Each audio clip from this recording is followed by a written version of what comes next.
여러분 안녕하십니까? KBS 아메리칸 뉴스입니다. 3차 경기 부양안에 따른 현금 지급을 언제 받게 될 것인지 궁금해하시는 분들이 많으시죠? 내일, 그러니까 오늘 자정을 기해 받으시는 분들이 많은 것 같습니다. 연방국세청 IRS가 내일인 17일이 지원금 공식 배포일이라고 밝혔는데요. 지급과 관련된 자세한 정보 이유수 기자가 알기 쉽게 정리했습니다. 연방정부 3차 지원금이 오늘 밤 자정을 기점으로 지급됩니다. 이미 지난 주말부터 지급이 시작됐지만 국세청이 공식 지정한 날짜는 17일이기 때문입니다. 지난 주말, 그러니까 3월 13일, 14일을 통해서 이미 지급이 시작이 되었는데요. 이렇게 지급이 된 대상자 분들 같은 경우에는 은행에서 펜딩 표시가 되어 있는데, 이거는 왜 그러냐면 이 지원금의 공식 지급일은 3월 17일입니다. 따라서 잠시 동안만 이렇게 되어 있는 것이고 3월 17일부터는 정상적으로 다 입금 처리가 될 것으로 전망됩니다. 문제는 IRS 홈페이지에서 조회가 되지 않거나 자동이체를 받지 못하는 경우입니다.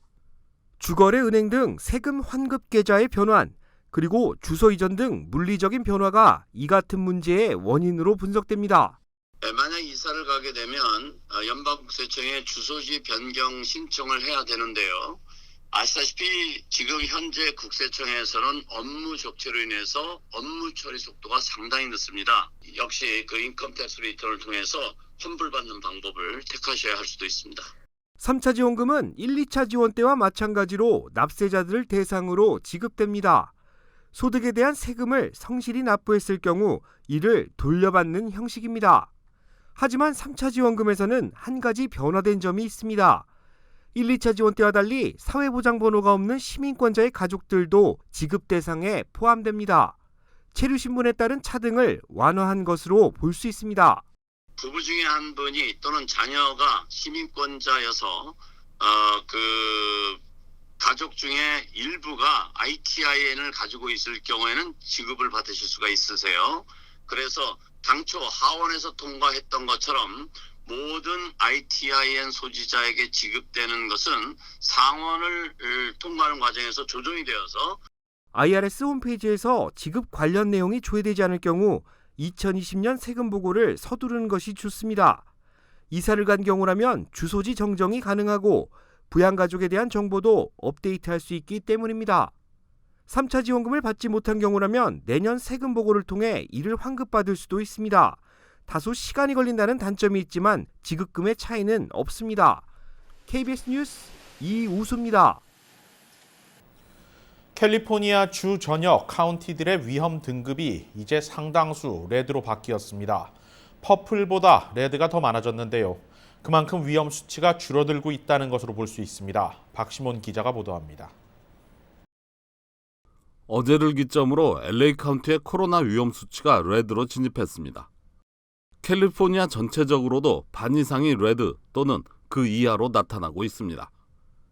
캘리포니아 보건복지부 통계에 따르면 지역 내 58개 카운티 중 위험 등급이 가장 높은 퍼플이 21곳, 레드가 33곳, 오렌지 4곳, 옐로우 1곳으로 분류됐습니다. 33곳으로 가장 많은 비중을 차지하고 있는 레드 지역을 살펴보면 인구가 가장 많고 경제활동이 활발한 남가주와 샌프란시스코 베이 지역이 대부분입니다. 이런 상황을 보면 코로나19의 하락세가 진행되고 있는 것을 알 수 있습니다. 현재 레드 상태인 33개 카운티의 인구를 합하면 2,600만여 명으로 캘리포니아 전체 인구인 4천만 명의 65%, 3분의 2에 육박하는 수치입니다. 이에 반해 아직도 퍼플 단계인 21개 카운티들의 인구는 1,400만여 명으로 캘리포니아 인구의 35%가량입니다. LA를 비롯해 샌버나디노 등 3개 카운티들은 지난해 8월에 4단계 위험 등급제가 도입되고 나서 가장 위험한 퍼플을 처음으로 벗어났습니다. 북가주는 콘트라코스타, 소노마 등의 카운티들이 레드가 되면서 베이에리아 모든 카운티들이 레드로 전환된 것으로 확인됐습니다. 남가주는 리버사이드, 샌디에고, 벤츄라, 산타바바라, 컨 등 5개 카운티들이 아직 퍼플 단계에 머물러 있는 상황입니다. 이에 대해 전문가들은 지금부터가 더 중요하다며 다시 퍼플로 돌아가지 않기 위해서는 모두가 방심하지 않아야 한다고 강조했습니다. 한편 게빈 뉴섬 캘리포니아 주지사가 자신의 리컬이 점점 현실화되는 상황이 되자 이를 의식해 서둘러 제한 조치들을 해제하고 있다는 비판도 나오고 있습니다. KBS 뉴스 박시몬입니다. 캘리포니아 주정부가 퇴거 위기에 놓인 세입자들을 대상으로 렌트비를 지원하는 프로그램 신청을 받습니다. 캘리포니아 렌트비 지원 프로그램은 연방 지원기금 26억 달러를 사용해 체납된 렌트비의 80%를 지원하는 것으로 가구 소득이 중간 소득의 80% 이하인 세입자 가구들을 대상으로 합니다. 또 가족 중 1명 이상이 실직에 따른 실업수당을 지급받았거나 코로나19로 인한 가계 소득이 줄어들었음을 서류로 증명할 수 있어야 합니다. 지원 금액은 체납된 전체 렌트비의 80%로 건물주는 나머지 20% 탕감에 동의하고 세입자를 퇴거시키지 않는다는 내용에 합의해야 지급이 이뤄집니다. 만약 건물주가 프로그램 적용을 거부할 경우 세입자는 렌트비의 25%만 내면 강제 퇴거에서 보호받을 수 있습니다. 한편 LA시 정부도 자체적으로 LA 지역 세입자들을 위한 2차 렌트비 지원 프로그램을 시작합니다. 대상은 전체 가구 중간 소득의 50% 이하 저소득층이며 30% 이하 소득 가구에는 우선권이 주어집니다. 지원금은 역시 미납된 렌트비의 80%까지며 건물주가 동의하지 않을 경우 세입자는 지난해 4월 1일부터 향후 3개월 렌트비까지 계산해 전체 렌트비의 25%까지 지원을 받을 수 있습니다. 앞서 1차 프로그램 신청자들 중 혜택을 받지 못한 세입자들은 자동으로 2차 신청에 포함됩니다. 연방 정부까지 나서 아시안 증오 범죄를 규탄하고 있지만 상황이 나아지지 않고 있습니다. 어제는 맨해튼에서 한인 여성이 또 백인 여성으로부터 피해를 당했습니다. 제휴사 뉴욕 KBTV가 보도합니다. I'm not touching you. I'm not touching you. You're assaulting me.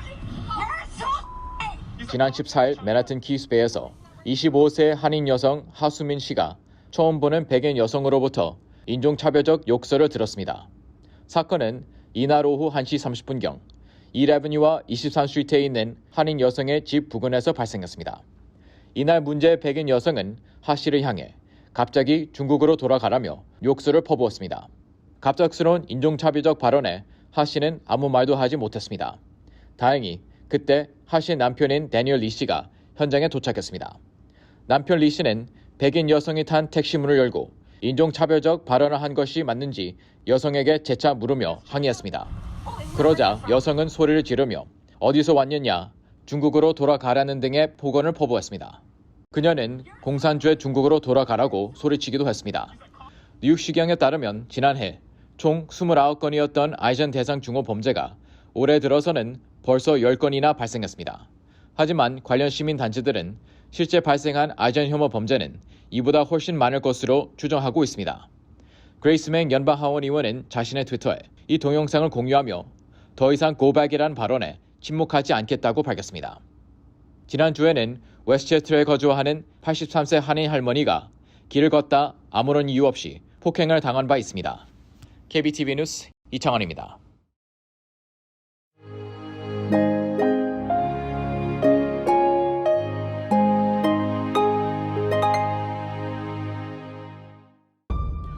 지금으로부터 정확히 30년 전 오늘 사우스 LA의 한 리커 스토어에서 한인 업주와 10대 흑인 소녀 간의 몸싸움이 벌어집니다.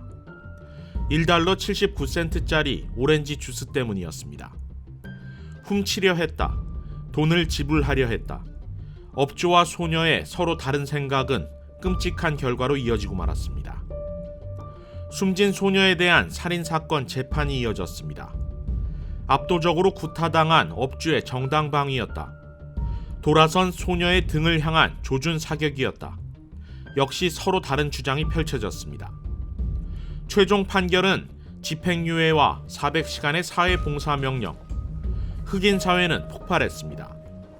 30년 전 오늘의 사건은 이듬해 4월 29일 로드니 킹 폭행 경관들의 무죄 판결과 함께 수많은 한인 상점들이 폭도들에 의해 불타고 피해를 입게 되는 단초가 되고 말았습니다. 한인들은 억울한 피해자였을 뿐이다. 조롱당하고 멸시당한 흑인들의 분노였다. 폭동을 바라보는 시각은 이때도 둘로 나뉘어졌습니다.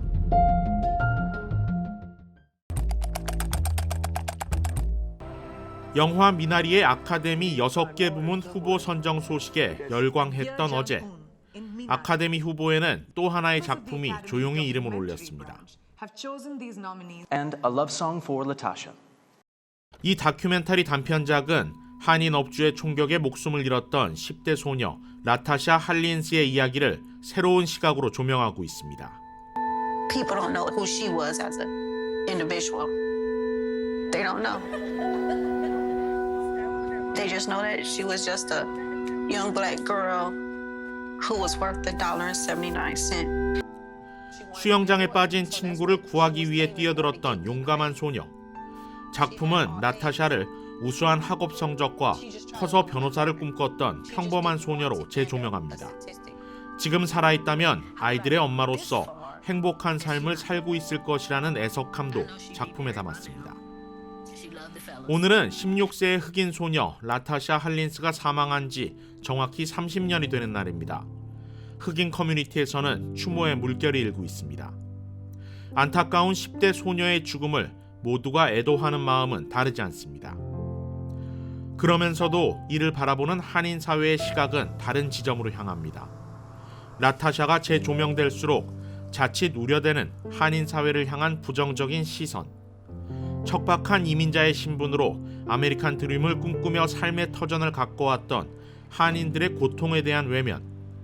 나아가 흑인 사회도 한인 사회도 모두가 피해자였던 지난 30년의 아픔을 야기시킨 진짜 원인을 찾는 진실 규명.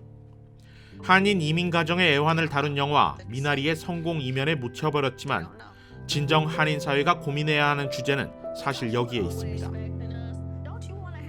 내년은 LA 폭동이 발생한 지 30주년이 되는 의미 있는 해입니다. 내년에는 서로 다른 시각이 한 곳으로 모일 수 있을까? 30년 전 흑인 소녀의 죽음을 함께 애도합니다.